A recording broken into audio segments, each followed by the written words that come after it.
الكل يسب ويلعن في إسرائيل. إسرائيل السيئة، إسرائيل تحت المسجد الأقصى، إسرائيل اللي فعلت، إسرائيل سوت، ندين ونشكب، والغطرسة الإسرائيلية والغطرسة الكذا. مين المسؤول؟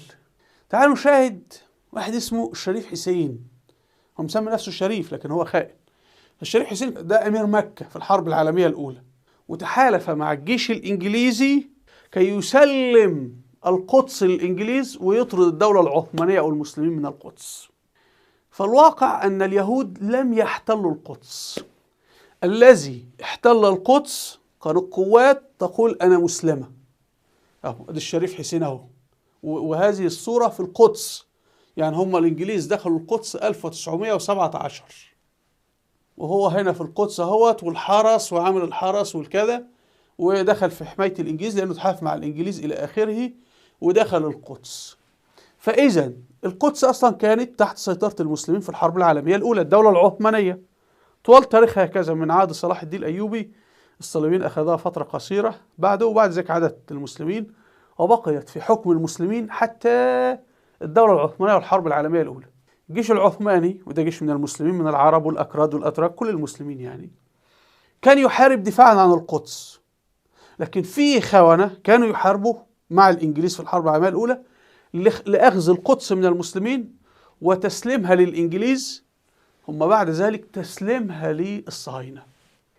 درسوا لنا في كتب التعليم بتاعتنا في المدرسة أنه في الإعلام العربي أن إسرائيل، شوفوا انظر كل القنوات العربية، أن القدس سقطت في يد إسرائيل عام 1967. من يسيطر على الإعلام العربي؟ إسرائيل. من يضع المناهج التعليمية العربية؟ إسرائيل وأمريكا، ومن قبل بريطانيا. فتجدهم درسوا لنا أن إسرائيل احتلت القدس عام 1967، ولم يكتبوا كلمة عن احتلال القدس عام 1917. ده الاحتلال الأصلي للقدس، ولم يكتبوا كلمة. وحتى لما يشيرون يقولون بريطانيا احتلت القدس 1917، والمسؤولين الأمريكان والإنجليز والإسرائيليين الذين حتى لما يكتبوا هذا، أنه يعني إذا ذكروه أصلا لا يذكرونه، يقولون بريطانيا، ويقولون بريطانيا هي التي أسست إسرائيل، أو اليهود هم الذين أسسوا إسرائيل. وهذه كاذبة، لأنه اللي أسس إسرائيل الشريف حسين وأشباهه من الحكام العرب في ذلك الوقت.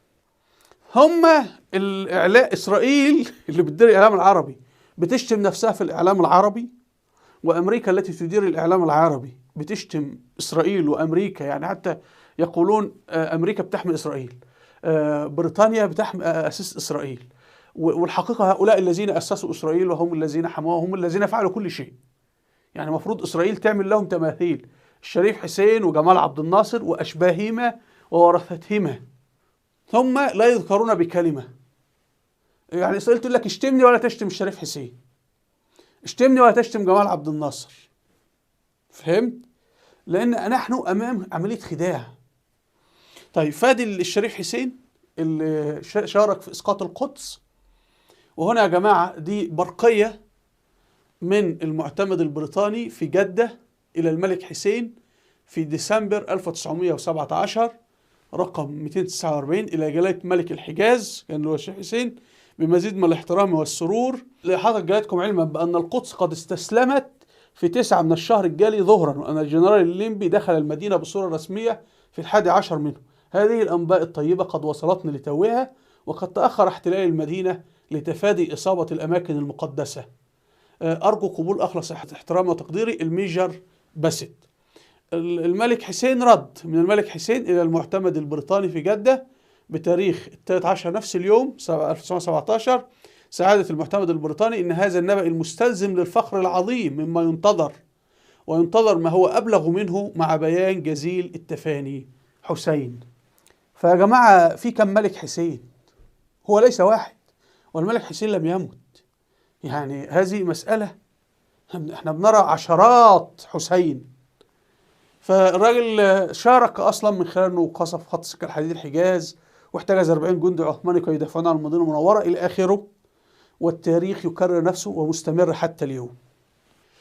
طيب هنا هذه الوثيقة من كتاب اسمه كتاب الجزيرة العربية في الوثائق البريطانية، وطبعا هو عدة مجلدات تأليف نجدة فتحي صفوة.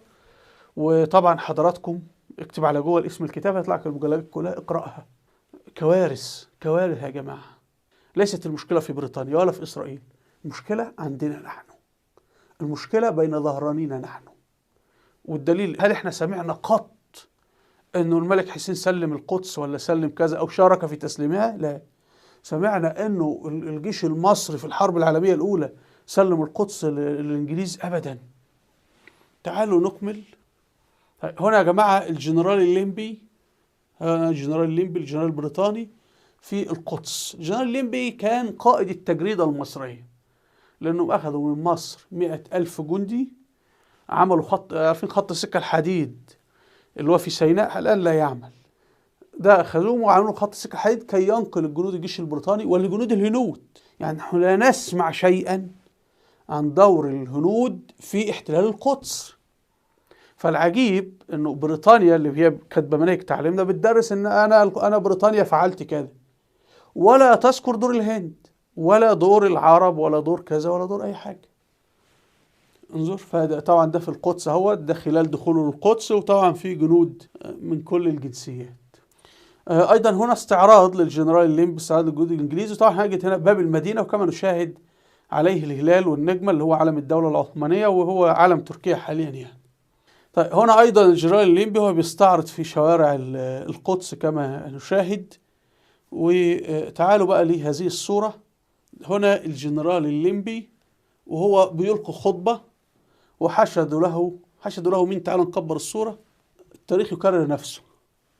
هنا الليمبي بيقف، حشدوا له مشايخ المسلمين والقساوسة المسيحيين، وممكن يكون في يهود بس أنا مش قادر أطلعهم، يعني اللي يفهم في الزي بتاع الطائف المسيحية هل تختلف من ذلك الوقت أم لا؟